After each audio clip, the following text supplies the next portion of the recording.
Hi, I'm Kili, also known as Kelly. And I'm Fili, also known as Alex, Welcome to our corner of the Shire, where we will show you how to bring Middle Earth into your daily life to keep you a happy hobbit.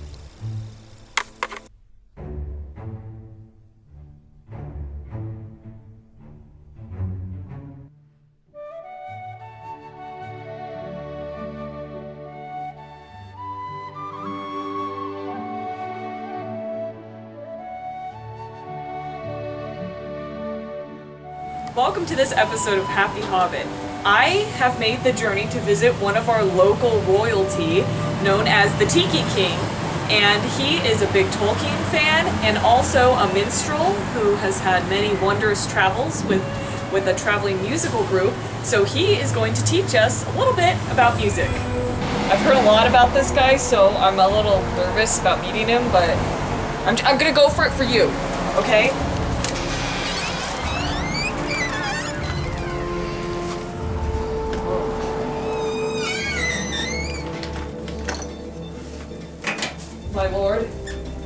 My Lord Tiki. Rise. I have come to seek audience with you to learn what you have to share about music and minstrelsy Music? and jewelry. I just happen to have some Hobbit-sized instruments. Really? It's not as bad as I thought. I wasn't scared. So, All handcrafted. Well, not all, but mostly handcrafted by local luthiers. wow. These are beautiful. Thank you. But, you know, I really ought to tell you, I have no musical talent whatsoever. I can barely even whistle. I've always been really envious, though, of people who can play instruments. That's actually okay. Sometimes, I'll tell you something. Ukulele is actually considered to be one of the easiest musical instruments to learn to play a song on. Really? I mean, as far as becoming very good or mastering it, it's like anything. You can go as far as you want. But the beauty of it is two things. One, when people say they have no musical talent, I'm always like, good, you're actually ahead there because you don't have to worry about, am I playing right? Because, then there's not as many rules. But one of the things is, with just a few chords,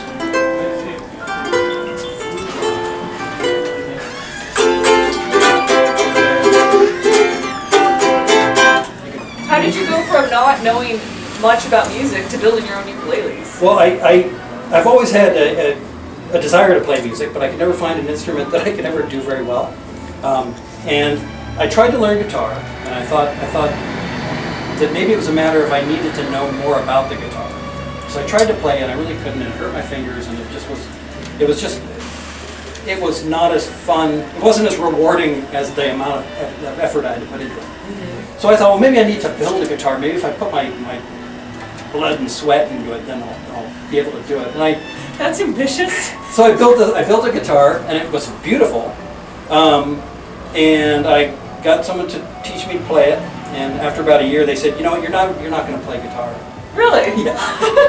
And so I said, okay, well, I'm never going to play a stringed instrument. Yeah. That's just that. I think I've put enough effort into it. It's just not going to happen. So then, come forward, boy, I don't know, 15 years, and I was in a little shop that sells Hawaiian stuff, and I found a ukulele there that I was like, it's $12, I'll buy it just to have around. Yeah. Something about it made me want to play.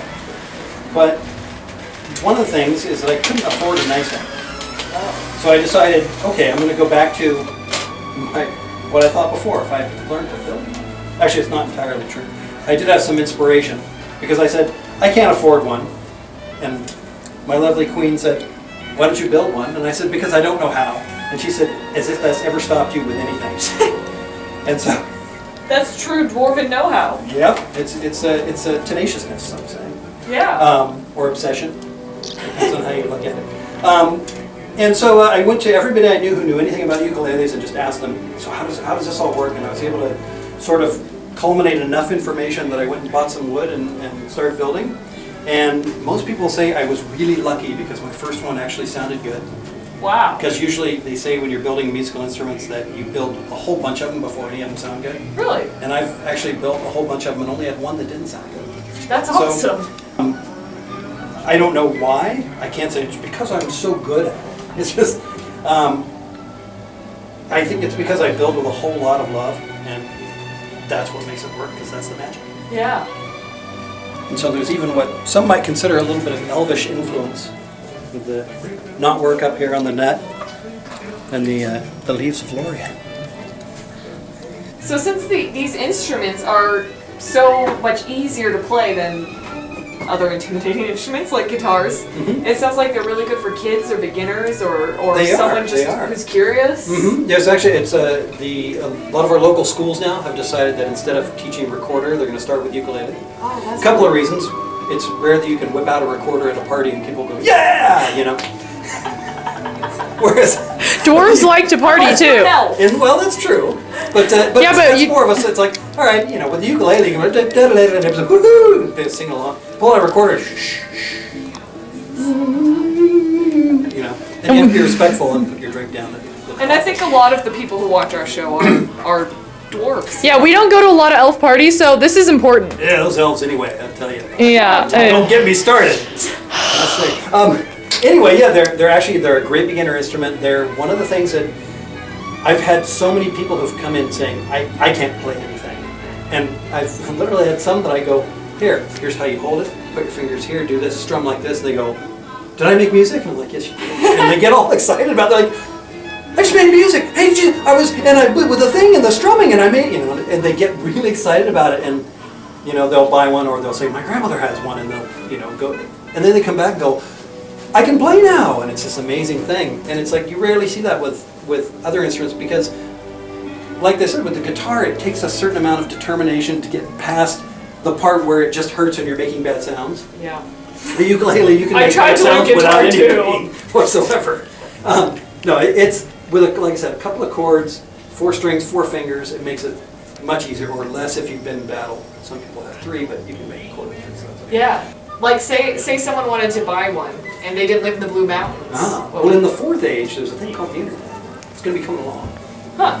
So when it does, what you're going to do is go to www.tikiking, that's TIKIKING.com, easy to remember. And there's a couple things there. One, there's a whole gallery of ukuleles that I've made. There's an opportunity to purchase them if you'd like. There's also a section called Ukulele School, which is free and tells you everything you would want to know. Well, it tells you all the things that I want to tell you or had time to tell you about how to play the ukulele, but it is enough for most people to get up and get started and actually play 3 or 4 songs. Wow. So it's How all available exciting. there. And Sounds like go there and write me a letter and tell me about how great I am. they might make some good Christmas gifts. Just a thought. Ukuleles make great, insert whatever holiday here when you're doing this, put this live. During They make the great gifts. Watermelon. Watermelon. They make great watermelon harvest party gifts. When you're harvesting watermelons, I'll tell you, ukulele is going to bring the crowd running, one way or another.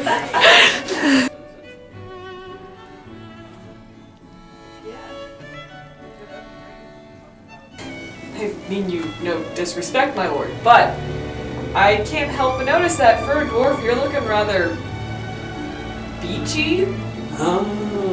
Well, I'm sure some dwarves settled on islands, places, but I mean, there's even those are ukuleles on your shirt. yes, they are. Well, I'll tell you. I mean, living in the mountains, I was always, always had a knife and plenty of wood around, so I was always carving things. But many years ago, I used to live in a distant city, and one of the taverns that I would frequent had a theme that was somewhat Hawaiian. And so, using my carving skills, I decided that since I lacked gold, I could make up for it with my skills, and I started carving little necklaces, and I would give them to the waitresses as a tip. Because I figured less money on tips, more money for ale. True dwarven logic. And no, they really loved it. So like, wow, really for me, and they got very excited. So I was always doing that, and then my friend said, hey, could you make me one? And I would wear it when we go there.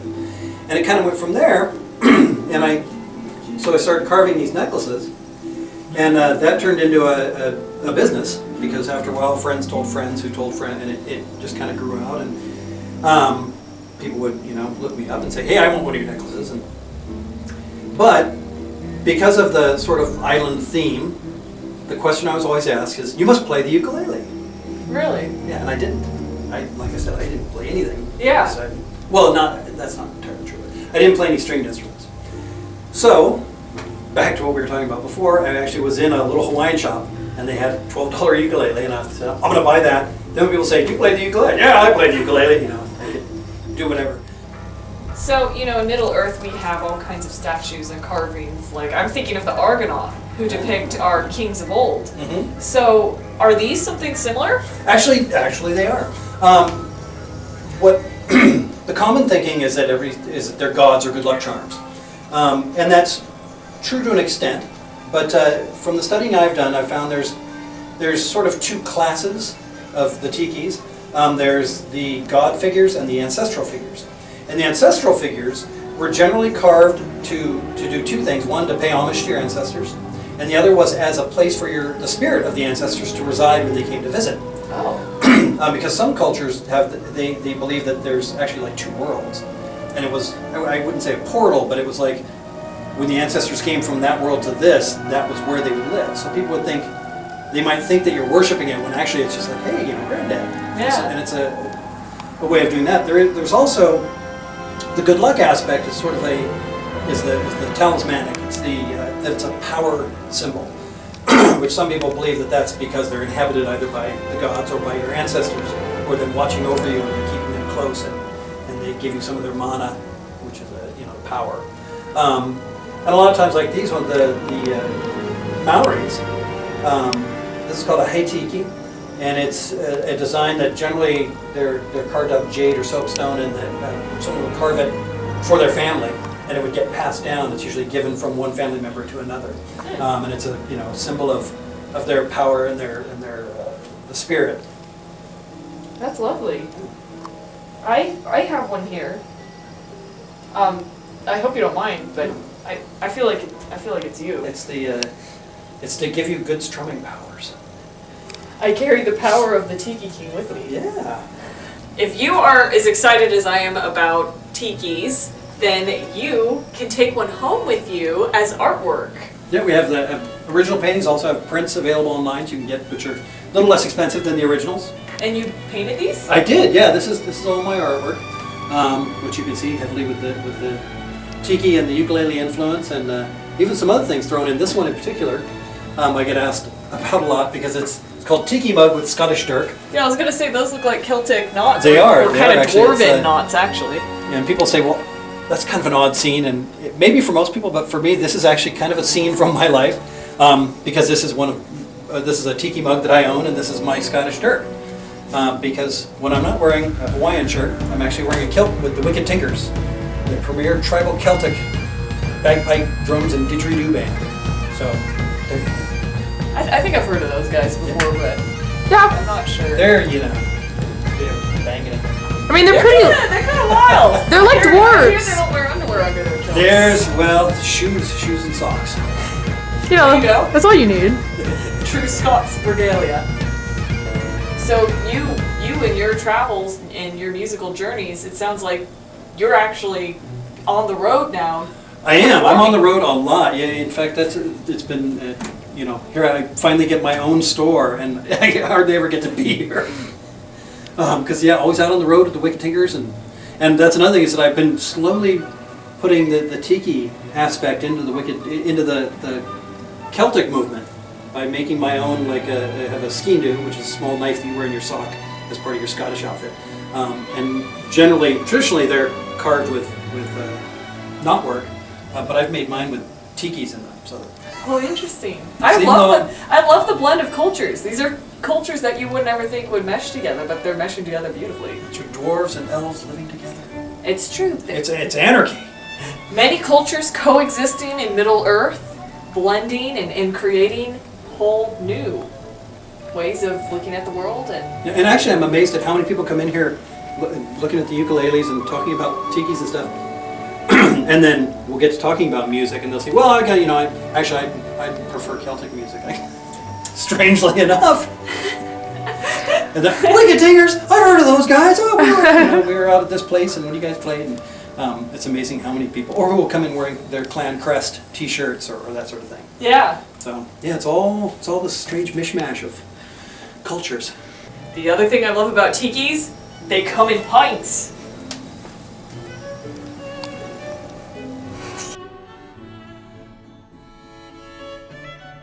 Well, thank you so much for taking time out of your day to give us all a tour of your beautiful shop here. And remember, folks at home, if you are interested in buying any of this tiki gear or any of the ukuleles or even just checking it out and looking at his workmanship, you can go to his website because as a true dwarf, this king here travels up and down the coast and makes everything by hand. He earns his living by making things by hand and making his music and sharing that joy with other people. So he's a great person to support, and Thank you.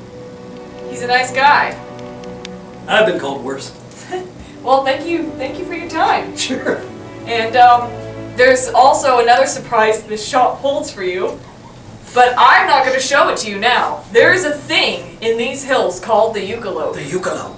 Look up ukulele.com. Is But- that a real website? If you want to see the ukulele in real life, It is www.ukulele.com. Check it out. It's real. you have to come here. Some But- people say Sasquatch lives in these hills. They've got it wrong. Ukuleles. But you guys, I've heard what's behind you? There's nothing behind me. What? My Fez. It's a, Oh, okay. it's I guess I was mistaken. yeah. You can't see that unless you come visit. So Come to Ukulelesfeld and see the ukulele. come pay homage to this fine man. Not Dwarf. doing anything unusual. This is daily life at Felton I do Ukuleles. this all day long. This is why you should buy his products. I'm crying. I'm laughing so much. Support lunatics like us and him. Oh, that was hilarious. I am here with our local royalty, the Tiki King. Well, I guess I shouldn't bow, huh? You can. Should be your royalty. Can I stand should up bow on to- something? I should bow to you. Yeah, you should come. It is. It's definitely one of the best music. It really is. It's Maybe we actually should one do of the whole thing again. Those are banjo ukuleles.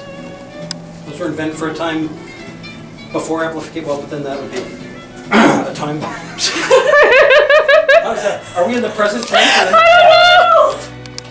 That's awesome. Right here in Felton. Yeah. Oh, sorry, in Middle Felton. Middle Saint. Little, the Blue Mountains. In the Blue Mountains. Or is that Lothlorien? Lothlorien. Sorry. Well, Lorien is And the short. leaves of Lothlorien. Lorien is short for Lothlorien, isn't it? And the fact that he's got pointed ears. There is that. I actually do have naturally pointed ears. You do. Oh my gosh. Okay. Elf territory. That's legit. Yeah. So are you part elf then? I might be. It's Really? hard to say, yeah. That's wow. And this happens when a hobbit and an elf mate. This is What a beautiful creation. yes. It's pink hair. She has the beauty and grace of an elf and the appetite of a hobbit. Actually, she is already, what an idiot, second breakfast. Second breakfast. Second breakfast and luncheon. And lunch. Yeah. That's how I am too. She's good with that. I eat too much. Well, thank you so much for joining us and Wait. for. That was great. Raggedy Ann point. Hello. Okay. Alright, ready? Well, thank you so much for joining us and teaching us and all kinds of stuff. SpongeBob. You're gonna be on the outtakes. That was amazing. I actually kind of like it. What if he did do that? And you're like, oh, okay. Yeah, and you're just like, oh, okay, sir. Okay. And it's like part of the tiki thing. I think that'd actually be really funny. For taking time out of your day to. I know. I keep thinking of that. I also give dance lessons. Okay, seriously. That's wonderful. That's my story. I'm sticking to it. Sorry, guys. That was really good. Sorry. Don't worry about it. That was awesome. It sounds It's true. They have such a light, fun sound. They do. That when you hear them, it makes you happy. People run when they hear it. Towards you, Either not towards away. you, or yeah, usually they think that means there's free wine. But sometimes. Makes you want to dance, as dwarves like to dance, hobbits like to dance. It's true.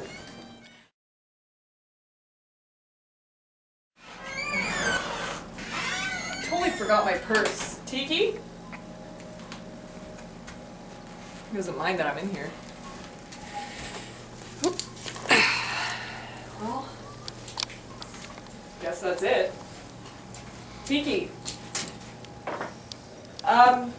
I guess you're in the back, but we'll let you know when the episode's up. And yeah, thanks. Kili?